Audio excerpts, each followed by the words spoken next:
eu quero colocar o teu filho nas tuas mãos, o pastor Mário, que ele seja um canal desobstruído para que o Espírito da verdade tenha liberdade e possa usá-lo através dos seus lábios. É o que nós oramos, te agradecemos em nome de Jesus. Amém? Amém.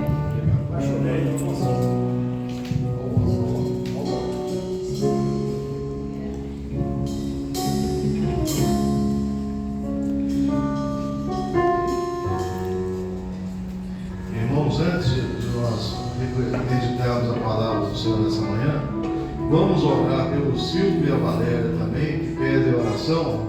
É aquele casal que entrou para a igreja no domingo passado. E eles comunicaram que não estão aqui hoje porque a tia da Valéria, o casal é Silvio e Valéria. A tia da Valéria está internada com ABC e por isso que eles não estão aqui nessa manhã. Então vamos orar pela tia da Valéria, que chama Dona Wanda. Vamos orar por ela. Mas a Sol, que também entrou com eles na semana passada, está aqui. Glória a Deus. Então vamos colocar de pé e vamos orar.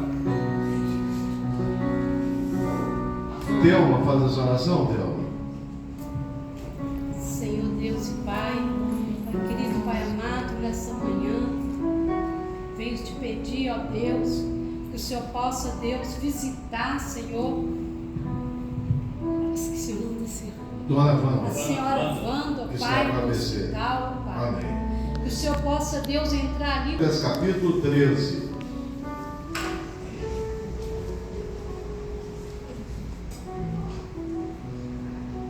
Primeira Crônicas, capítulo 13. Esse livro de Primeira Crônicas é um dos livros históricos do Antigo Testamento. O Antigo Testamento são 39 livros, os 5 primeiros livros é o Pentateuco. São os 5 livros escritos por Moisés. Aí depois continua com os livros históricos. O livro de Crônicas é um livro histórico. Então, o livro de Primeira Crônicas, capítulo 13, que nós vamos ler nessa manhã. Deus quer nos falar sobre ações no poder e na força, quando esse poder não é dele e quando a força não é dele, é colocar a mão aonde não deve. E isso é tão forte que eu estava conversando com a pastora Ivete ali, enquanto o culto estava começando. Ela não sabia que eu ia pregar isso. Mas sabe o que a pastora Ivete falou? Se a gente age na nossa força, não dá certo. Tem de ser na força de Deus. Então foi a confirmação desta palavra. Eu vou pedir para os irmãos assentarem, e nós vamos ler com os irmãos assentados mesmo. Aí alguém pode falar: ah, mas para ler a palavra não tem que ser de pé, com reverência? Tem, mas é porque o texto que eu vou ler é um pouco grande, então não tem problema assentado. Assentado também nós podemos ter reverência. Quando os discípulos estavam lá e receberam o Espírito Santo no Pentecostes, está escrito em Atos 2, que quando eles receberam o Espírito Santo, eles estavam assentados, todos no mesmo lugar, e receberam o Espírito Santo. Então, a reverência é uma posição de ficar de pé, muitas vezes, mas muitas vezes assentados também, nós podemos ter reverência. Então, com reverência, vamos ler. 1 Coríntios, capítulo 13. Crônicas. 1 Crônicas, capítulo 13. Consultou Davi os capitães de 1000, os de 100 e todos os príncipes. E disse a toda a congregação de Israel: se bem vos parece, se vem isso do Senhor nosso Deus, enviemos depressa mensageiros a todos os nossos outros irmãos em todas as terras de Israel, e aos sacerdotes e aos levitas com eles nas cidades e nos seus arredores, para que se reúnam conosco. Tornemos a trazer para nós a arca do nosso Deus, porque nos dias de Saul não nos valemos dela. Então toda a congregação concordou, em que assim se fizesse, porque isso pareceu justo aos olhos de todo o povo. Reuniu, pois, Davi a todo Israel, desde Sior do Egito até a entrada de Ramate, para trazer a arca de Deus de Kiriat Jearim. Então Davi, com todo Israel, subiu a Baalá, isto é, a Kiriat Jearim, que está em Judá, para fazer subir dali a arca de Deus, diante da qual é invocado o nome do Senhor, que se assenta acima dos querubins. Puseram a arca de Deus no carro novo, e levaram da casa de Aminadab, Uzá e Aiô, guiavam o carro. Davi e todo Israel alegravam-se perante Deus com todo o seu empenho, em cânticos, com harpas, com alaúdes, com tamboris, com símbolos e com trombetas. Quando chegaram a ilha de Quidom, estendeu Uzá a arca para assegurar, porque os bois tropeçaram. Estendeu, vou ler de novo, Uzá a mão à arca para assegurar, porque os bois tropeçaram. Então a ira do Senhor se acendeu contra Uzá e o feriu por ter estendido a mão à arca, e morreu ali perante Deus. Desgostou-se Davi, porque o Senhor rompera contra Uzá, pelo que chamou aquele lugar Perez Uzá, até o dia de hoje. Temeu Davi a Deus, não trouxe a arca para si, para a cidade de Davi, mas a fez levar à casa de Obed-edom, o geteu. Então ficou a arca de Deus com a família de Obed-edom 3 meses em sua casa. O Senhor abençoou a casa de Obed-edom e tudo que ele tinha. Agora vamos para o capítulo 15. Vamos virar aí as folhas e vamos para o capítulo 15. Capítulo 15, versículo 12. 15, 12. 1 Crônicas 15, 12. E lhes disse: vós sois os cabeças das famílias dos levitas. Santificai-vos vós e vossos irmãos, para que façais subir a arca do Senhor, Deus de Israel, ao lugar que lhes preparei. Pois visto que não os levaste a primeira vez, o Senhor nosso Deus irrompeu contra nós, porque não o buscamos, segundo nos foi ordenado. Santificaram-se, pois, os sacerdotes e os levitas, para fazerem subir a arca do Senhor, Deus de Israel. Os filhos dos levitas trouxeram a arca de Deus nos ombros, pelas varas que nela estavam, como Moisés tinha ordenado, segundo a palavra do Senhor. Disse Davi aos chefes dos levitas que constituíssem seus irmãos cantores, para que com instrumentos, músicos, alaúdes, harpas, símbolos, fizessem ouvir e levantar a voz de alegria. Versículo 25. Foram Davi, os anciãos de Israel, os capitães de milhares, para fazer subir com alegria a arca da aliança do Senhor da casa de Obed-edom.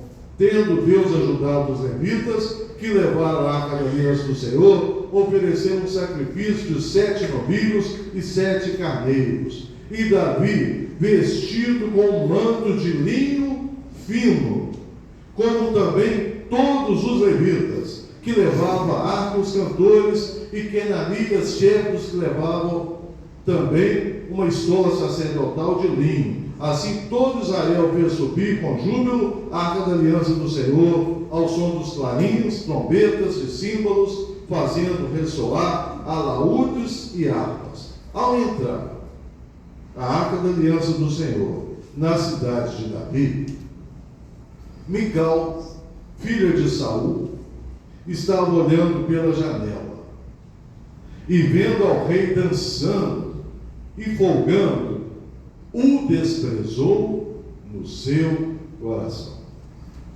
Pai Celestial, que essa palavra traga revelação do Teu Espírito Santo, para que todos nós que viemos aqui nessa manhã saiamos daqui recebendo a revelação do Teu Espírito Santo tem para nós, nesse texto que lemos, no nome de Jesus. Aqui nós lemos esse texto longo. Normalmente eu prego um versículo, 2 versículos, mas hoje foi necessário que nós lêssemos extensivamente esse texto para entendermos que macaco velho não põe a mão na cumbuca. Vocês já devem ter ouvido esse ditado. Macaco velho não põe a mão na cumbuca. Eu pesquisei o que é cumbuca, para ter certeza.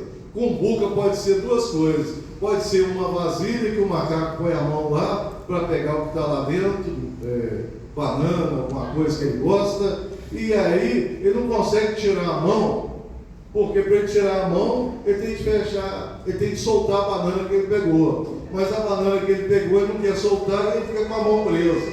Isso é um tipo de cumbuca. E outro tipo de cumbuca também pode ser uma armadilha, cumbuca, aonde também prende a mão do macaco, coloca coisas que o macaco gosta de pegar, e quando ele põe a mão, aí cai igual num alçapão, com uma armadilha, e aí o macaco também. Então, cumbuca pode ser duas coisas, mas sempre a gente entende que macaco novo é que cai, porque o macaco velho já sabe o que é cumbuca. Então, quando ele vê a cumbuca, ele não põe a mão. Mas aqui nós devemos aprender nesse texto que houve um homem, não um macaco querendo banana, mas um homem, servo de Deus, chamado Uzá, que provocou a ira de Deus. Ele colocou a mão aonde não devia. E nós devemos aprender nessa manhã a não colocar a mão aonde não deve. Porque senão nós vamos ficar com a mão presa e nós vamos ficar presos e nós podemos inclusive provocar a ira de Deus. Porque Deus é amor. Mas ser amor não significa não ter ira. Ser amor significa não ter ódio, mas ira sim. E a ira de Deus é fogo consumidor. A nossa ira, diz o salmista, que não deve durar mais do que uma noite. Mas a de Deus é um momento também, e naquele momento a ira de Deus é fogo consumidor, conforme também está escrito na própria Bíblia. Então, nesses dois textos que nós lemos, de 1 Crônicas capítulo 13 e de 1 Crônicas capítulo 15, primeiro nós vemos Davi, que era o responsável pelo projeto. O rei Davi, que era responsável pelo empreendimento. O rei Davi, que recebeu a visão de Deus de levar a Arca da Aliança. E atenção, não confunda a Arca da Aliança com a Arca de Noé. A Arca de Noé é uma barca grande, um navio, onde foi colocados os animais quando teve dilúvio. A Arca da Aliança, tem uma cópia da Arca da Aliança ali em cima. Se você olhar ali para cima, você vê uma Arca da Aliança. A Arca da Aliança era no Antigo Testamento sagrada. No Antigo Testamento, o povo de Israel, quando ia para a guerra, a Arca da Aliança ia na frente, a presença de Deus ia na frente. A Arca da Aliança significava no Antigo Testamento a presença de Deus. Dentro da Arca da Aliança tinha a vara de Arão, dentro da Arca da Aliança tinha os 10 mandamentos, e dentro da Arca da Aliança tinha o maná, que Deus sustentou o povo. Então havia um significado muito forte. E nos tempos do primeiro rei de Israel, o rei Saul, ele deixou essa arca para lá. Mas agora Davi, o homem segundo o coração de Deus, recebeu de Deus a missão de levar a Arca da Aliança para a sua cidade, para a cidade da paz, Jerusalém. Nós sabemos que hoje, lá em Jerusalém, está havendo um projeto, a construção do terceiro templo.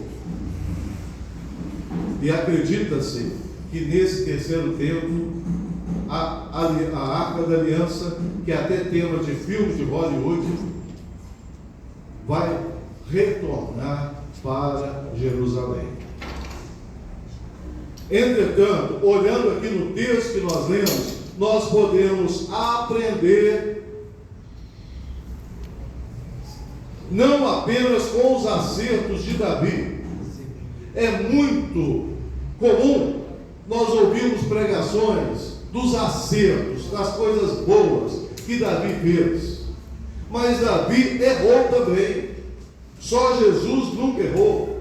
Todo homem, toda mulher comete erros. E é muito melhor nós aprendermos com o erro de alguém do que com os nossos próprios erros. Porque muitas vezes, se a gente puder evitar errar, é melhor do que aprender errando. Então aprendamos essa manhã não apenas com os acertos de Davi, aprendamos também com seus erros. Ele foi o responsável pelo que aconteceu com Uzá, porque ele era o líder. E ele deixou que o pessoal levasse a Arca da Aliança num carro de boi. Eles quiseram levar a Arca da Aliança num carro de boi, um carro novo, os bois muito bonitos, e ele achou que estava tudo muito bom. Hoje seria numa limusine, levando a Arca da Aliança numa limusine. Entretanto, isso não era a vontade de Deus. Então aprendamos com esses erros, porque esses erros nos levam a abismos. E nenhum de nós quer cair em abismo nenhum. Nós não queremos cair nem no buraco, quanto mais no abismo. No Salmos 42, versículo 7, nós lemos assim, Salmos 42, versículo 7. Um abismo chama outro abismo, ao fragor das tuas catadupas. Todas as tuas ondas e vagas passaram sobre mim. Então aqui o salmista diz que um abismo chama outro. Se hoje acontece a gente cair no abismo, amanhã nós vamos cair em outro, e depois vamos cair em outro, e foi isso que aconteceu ali, em 1 Crônicas 13. Primeiro abismo. O que Davi fez? Davi consultou os capitães de milhares, os líderes e o povo. Consultou quem tinha força. Mas o Senhor diz em Zacarias, capítulo 4, versículo 6. Não é por força nem por violência, é pelo meu Espírito. Quando nós consultamos, dependemos de quem tem força, nós estamos errados. Nós temos de depender do Espírito Santo de Deus. E quando nós dependemos do Espírito Santo de Deus, nós não precisamos de carro de boi. Nós precisamos que os levitas da igreja hoje carreguem a presença de Deus nos ombros. E não numa limusine. Segundo abismo, depois que ele consultou os capitães de milhares, os líderes do povo e o próprio povo, ele percebeu. Primeiro nós lemos isso em 1 Coríntios 13, 1, nós já lemos, 1 Crônicas 13, 1. Agora, quando nós vemos aí em 1 Crônicas 13, 4, nós vemos que está escrito assim, nós já lemos: pareceu reto diante dos olhos de todo o povo. Olha que beleza! Todo o povo concordou que deveria ser daquele jeito, com carro de boi levando. Isso hoje nós chamamos de democracia. Todo mundo concordando. Viva a democracia! Amém. Viva o que o povo resolve! Mas assim diz o Senhor: entrai pela porta estreita, porque larga é a porta, espaçoso o caminho que conduz para a perdição. A democracia leva para o largo, a democracia leva para a perdição, e muitos são os que entram por ela. Mas quem entra pelo caminho apertado, o caminho que leva à vida, está escrito em Mateus 7, versículos 13 e 14. São poucos. Amém, Jesus. Então nós não devemos preocupar em democracia. Nós devemos ter teocracia. Amém. O sistema que funciona é teocracia. Um grande sábio do mundo disse: democracia é muito ruim, mas eu nunca encontrei um sistema melhor. Ele disse isso porque ele ainda não tinha encontrado com Jesus. Porque a teocracia é o melhor sistema. Amém. Por que as pessoas intelectuais pensam que a teocracia é ruim? Porque confundem a teocracia com a teocracia dos islâmicos, a teocracia dos romanos, que durante 1000 anos dominavam o mundo. Não é essa teocracia de religião que nós estamos falando. Nós estamos falando da teocracia, da revelação do Espírito Santo na nossa vida. Amém. Quando nós temos a revelação do Espírito Santo na nossa vida, nós podemos ser, por exemplo, como José. José tinha lá o faraó do Egito, que se achava Deus. Mas José tinha a revelação de Deus. E porque José tinha a revelação de Deus, José passou a governar todo o Egito. Amém. Se nós temos a revelação de Deus, o faraó do Brasil pode ser o faraó do Egito, mas a igreja é chamada para governar o Brasil. Como? Pregando a palavra de Deus. Amém. Servindo a Deus. Orando. Jejuando. Nós não precisamos envolver com força nenhuma. Nós já temos a força do Espírito Santo na nossa vida. Amém. Quando alguém falar assim, agora, o que vai ser no Brasil? Olha quem que está na presidência, olha quem que saiu, olha o Deus que nós servimos. Aleluia. A igreja de 2024 vai mostrar que ela não precisa de força do mundo, ela não precisa de democracia, ela precisa de Deus. Amém. Graças a Deus. E aí caíram no terceiro abismo, depois de consultar quem tinha força e depois de acreditar em quem tinha poder, a democracia. O terceiro abismo foi colocar a mão na arca. Algo que era proibido, ninguém podia tocar na arca. A arca foi feita com varais para ninguém tocar na arca, mas ele colocou a mão. O que é colocar a mão? Sabe o que significa usar em hebraico? Usar foi o homem que colocou a mão aonde não devia. Usar significa força. Quando nós confiamos na nossa força, quando nós confiamos na democracia do mundo, nós estamos colocando a mão na arca. Nós estamos dando glória para alguém, nós estamos dando glória para algum povo, para algum país. A glória é toda de Deus, não existe glória em ninguém. A glória é toda de Deus, por isso provocou a ira de Deus, porque eles se sentiam ali poderosos, mas todo o poder vem de Deus. Amém. Mas não vamos ficar só nos erros. Vamos agora para as reparações da brecha.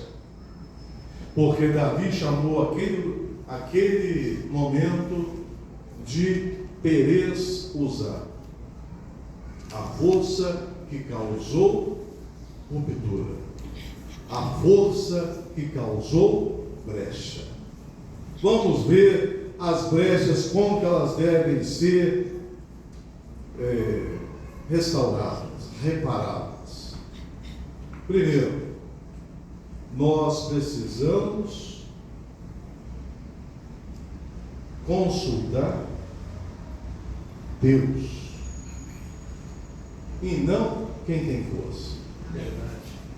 Nós devemos consultar Deus.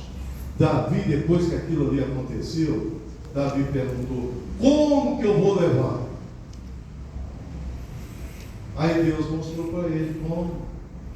Seguindo o que Moisés disse. Como que nós vamos ser igreja? Seguindo o que a Bíblia diz. Amém. É muito simples ser igreja do Senhor. Como que a Igreja Batista Savassi em 2024 vai explodir de poder aqui de Deus? Como nós vamos crescer esse ano de 2024? Seguindo o que está escrito na Bíblia. Assim diz o Senhor. Esta é a palavra do Senhor a Zorobabel. Não por força, nem por violência. Nós não podemos confiar na força do homem. O Senhor diz: nós temos de fazer diferença entre o santo e o profano. Na igreja tem de ter diferença. Quando nós entramos na Igreja Batista da Savassi, nós sentimos diferença aqui.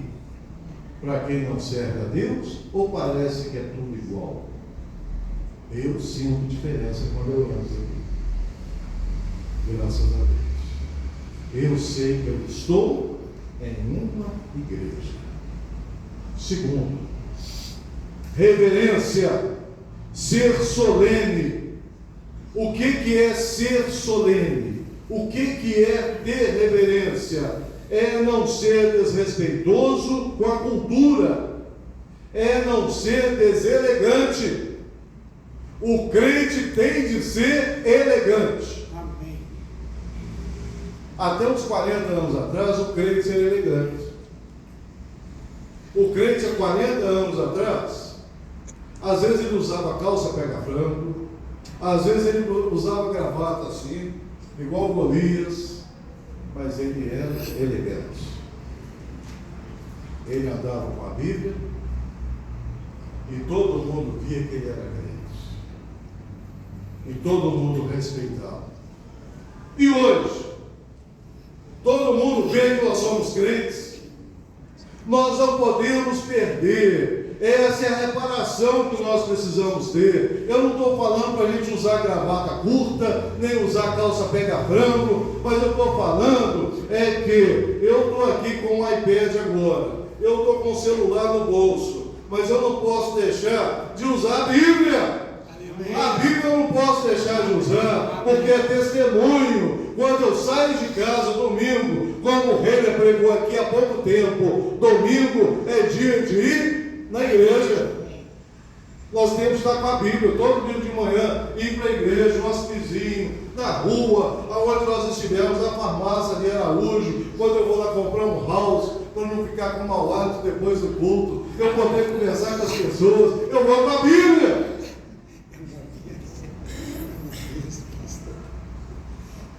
E terceira reparação, nós temos de ser espontâneos na igreja. Ser reverente não significa ser preso. Tem gente que acha que ser reverente é vai, tudo bem, não bate palma. Não. Ser reverente é fazer as coisas com o coração. Amém. Quando nós fazemos com o coração, Deus sabe que nós fazemos. O rei Davi, nessa segunda vez, ele colocou roupa de linho, ele colocou roupa sacerdotal, ele foi para a igreja, ele não foi para a igreja de bermuda. Quando você me vê lá comprando pão na padaria, eu estou de bermuda, lá perto da minha casa. Mas na igreja, eu acho que você nunca vai me ver de bermuda. Só se eu não tiver roupa nenhuma para vir na igreja, aí eu prefiro vir de bermuda do que ficar em casa. Mas se não, Igreja, a gente deve colocar roupa de ir na missa. A gente só não vai na missa, a gente vai na missão. Mais do que missa, missão. Mas é roupa de ir na missa. A melhor roupa nós devemos estar na igreja. Aqui não é qualquer lugar, não. Os músicos vêm da igreja, não é para tocar no show da Sepultura, não. Eles vêm aqui para tocar para Deus. A gente vem aqui não é para um teatro, a gente vem aqui não é para um velório. A gente vem aqui para adorar a Deus. Davi, nessa segunda vez, quando ele consultou a Deus, quando ele foi do jeito certo, terminou a segunda missão de Davi, ele dançando na presença de Deus, de tal forma que Mical, uma das suas esposas, filha de Saul, ficou escandalizada com o próprio marido e desprezou Davi. Pensou, onde já se viu um rei dançando no meio da rua? Por causa disso, Mical não pôde ter filhos. Muitas vezes nós escandalizamos com quem está adorando a Deus. Cada um deve ter o seu jeito de adorar a Deus, e vamos deixar cada um do seu jeito. Não vamos preocupar com o outro, vamos preocupar em nós adorarmos a Deus. Não é por força nem por poder, não é pela maioria, porque isso traz brecha. Precisamos nos dispor e fazer como deve ser, com reverência, com dedicação e com mais do que profissionalismo. Servir a Deus é mais do que ser profissional. Nós temos na igreja muitos profissionais.